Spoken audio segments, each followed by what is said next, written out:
तो आज का लेक्चर मैं शुरू करता हूँ गुप्ता डायनेस्टी से। ठीक है, तो गुप्ता डायनेस्टी एक इंडिया में बहुत महत्वपूर्ण आपका हो जाता है ये डायनेस्टी। ठीक है, एक किंगडम में। ठीक है, क्योंकि यहाँ से ही आपका मतलब हिंदू लोग का और हिंदू लोग का या इंडिया का एक गोल्डन एज की तरफ या गोल्डन एरा की तरफ इंडिया इंडिया आगे बढ़ता है। ठीक है, ताकि यहाँ हम लोग को देखने को मिलता है कि एक किंगडम कैसे प्रॉस्परस होता है आगे जाके, कैसे आगे बढ़ता है। और एक चीज़ मैं पहले ये बता दूँ, गुप्ता डायनेस्टी कब से लेकर कब तक रूल किया है। जैसे कि आप ऊपर देख सकते हैं, तुम्हारा ये गुप्ता डायनेस्टी 319 AD से लेकर 350 AD तक राज किया। ठीक है, तो इस बीच क्या क्या हुआ क्या नहीं हुआ वो हम लोग जानेंगे। ठीक है, कौन सा राजा कौन सा युद्ध लड़ा, कौन सा उन लोग का चित्रकला से, उन लोग कौन राजा कौन सा चित्रकला से रिलेटेड है, कौन नाम उन लोग के लिए दिया गया था। ये नाम बहुत इम्पोर्टेंट है। ठीक है, याद रखना, क्योंकि ये नाम जो है हमेशा ये परीक्षा में आया करता है। जैसे कि आप इधर देख सकते हैं, विक्रमादित्य का टाइटल किसको मिला है? चंद्रगुप्त टू। ये सारा जो नाम है हम लोग को उस सब का नाम भी याद करके रखना है। ठीक है, नाम के साथ साथ वो लोग का दिया गया उपाधि ये भी याद करके रखना हम लोग को, बहुत ज़्यादा इम्पोर्टेंट हो जाता है। तो ये सब हम लोग इसी वीडियो में देखेंगे। ये वीडियो कम से कम 2-3 पार्टों में आने वाला है। उसके साथ हम लोग कुछ यूपीएससी के क्वेश्चन लगाएंगे। ठीक है, यूपीएससी में आए हुए जो क्वेश्चन है, ज़्यादा मैं प्रीलिम्स वाला ही कराऊंगा। प्रीलिम्स वाला में आया हुआ क्वेश्चन क्या क्या आया था इसके रिलेटेड वो सब मैं कराऊंगा। तो चलते हैं हम लोग का इस चैप्टर में क्या क्या पढ़ने को मिलता है, हम लोग आगे की तरफ बढ़ते हैं। और मैं बेसिकली ये सब यहाँ से इम्पोर्टेंट टॉपिक जो जो आपके एग्ज़ाम के रिलेटेड है वही मैं बोलने वाला हूँ। ठीक है, जैसे कि पहला पॉइंट। ठीक है, तो क्या लिखा हुआ है पहला पॉइंट में? आपका ये पहला पॉइंट में लिखा हुआ है इन 4th सेंचुरी। ठीक है, इन 4th सेंचुरी जो मगध में था, मगध में सबसे बड़ा किंगडम मैं बोलूँ तो सबसे बड़ा किंगडम अगर उस मगध एरिया में था वो था मौर्य डायनेस्टी। और अगर सेकंड में कोई आता है वो होता है गुप्ता डायनेस्टी। तो याद रखना है, नॉर्थ इंडिया में सबसे अगर बड़ा डायनेस्टी बोले, ठीक है, नॉर्थ इंडिया में सबसे बड़ा डायनेस्टी अगर बोले वो देना मौर्य डायनेस्टी। ठीक है, तो मौर्य के बाद आता है तुम्हारा सेकंड में गुप्ता डायनेस्टी। और मौर्य डायनेस्टी कितना साल तक रूल किया? 200 ईयर तक रूल किया।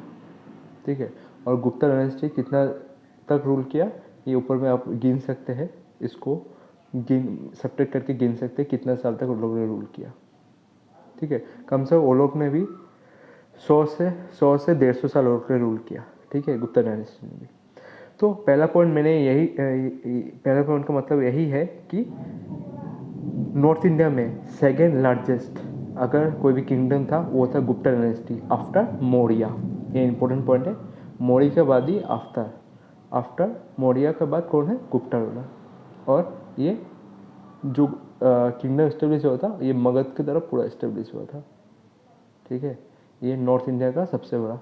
और एक चीज़ बोल दूँ, तुम्हारा मौर्य डायनेस्टी नॉर्थ तक नहीं गया था। ठीक है, उन लोग ने पूरा आपका ये नॉर्थ तक कब्जा किया था, सॉरी साउथ तक नहीं गया था, पूरा साउथ कब्जा नहीं किया था।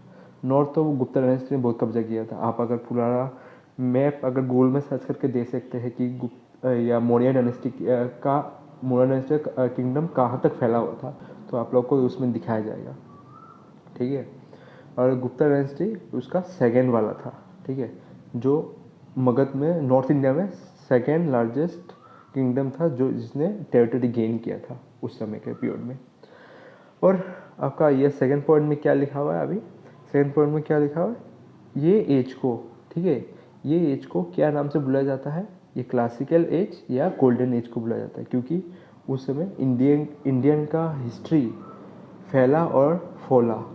ठीक है, मतलब प्रॉस्परस हुआ, मतलब उसको मैं हम लोग किस तरह से बोल सकते हैं? स्प्रेड फार एंड वाइड, बहुत दूर तक फैला इंडियन हिस्ट्री, क्योंकि उसमें उन लोग का चित्रकला, आर्ट, आर्किटेक्चर ये भी बहुत दूर तक गया था। ठीक है, इसके बारे में हम बाद में पढ़ेंगे, पर ये ज़रूरी है कि उस समय का हम लोग क्या बोलते हैं, क्लासिकल एज और ये गोल्डन एज, ठीक है। तो अभी उन लोगों का कुछ राजा के बारे में पढ़ते हैं, ठीक है। तो अगर हमें पूछे कि गुप्ता डायनेस्टी का पहला राजा कौन है, एग्जाम में बहुत बार ये क्वेश्चन पूछा जाता है, गुप्ता डायनेस्टी का पहला राजा कौन है, तो हमेशा याद रखना वो श्रीगुप्त था। पर ये लुसेंट में जो लिखा हुआ है पहला राजा दिया हुआ है वो तुम्हारा चंद्रगुप्त वन को दिया हुआ है, पर ये सही नहीं है। क्योंकि सही नहीं है क्योंकि एग्ज़ाम में कभी कभी ये भी कन्फ्यूजन से पूछा जा सकता है कि आपको ऑप्शन दे दिया जाएगा 4, पर उसमें श्रीगुप्त नहीं है, तो हम लोग किसको मार के आना है, चंद्रगुप्त मार के आना है, चंद्रगुप्त वन, ठीक है।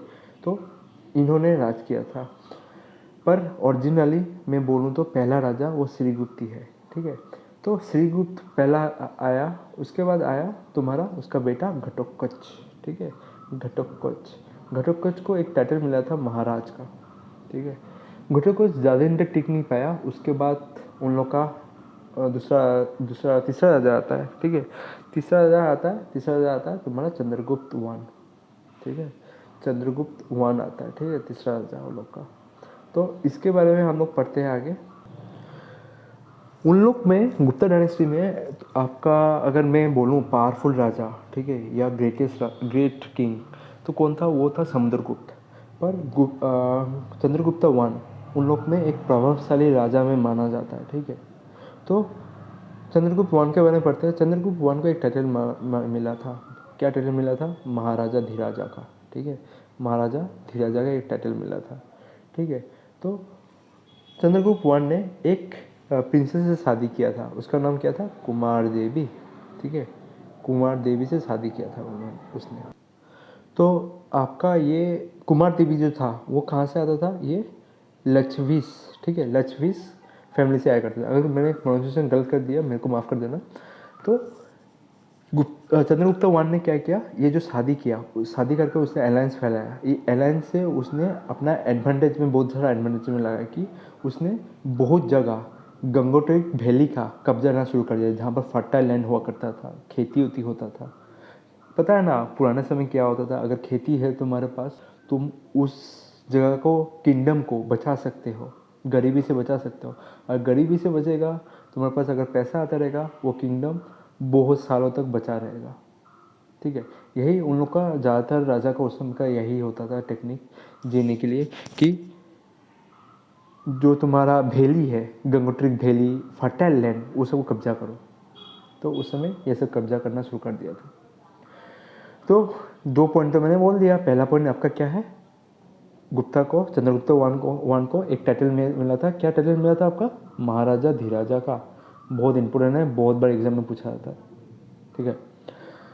फिर इधर तीसरा पॉइंट हमें क्या देखने को मिलता है, चंद्रगुप्ता वन ने एक गुप्ता एरा नाम से शुरू किया था।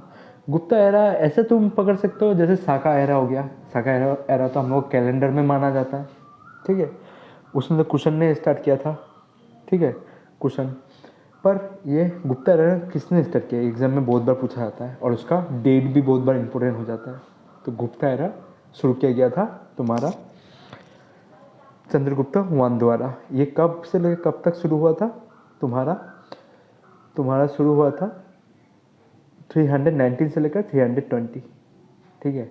चंद्रगुप्त के समय से शुरू हुआ था ये वाला एरा। ऐसा एरा हम 2-3 एरा जानते हैं, ठीक है, बहुत इंपॉर्टेंट है ये 2-3 एरा। एक तो तुम्हारा विक्रम संवत, ये कब हुआ, बहुत बार क्वेश्चन आया था। ये तुम्हारा 57 BC से स्टार्ट हुआ, ठीक है, ये बहुत इंपॉर्टेंट है, 57 BC से स्टार्ट हुआ।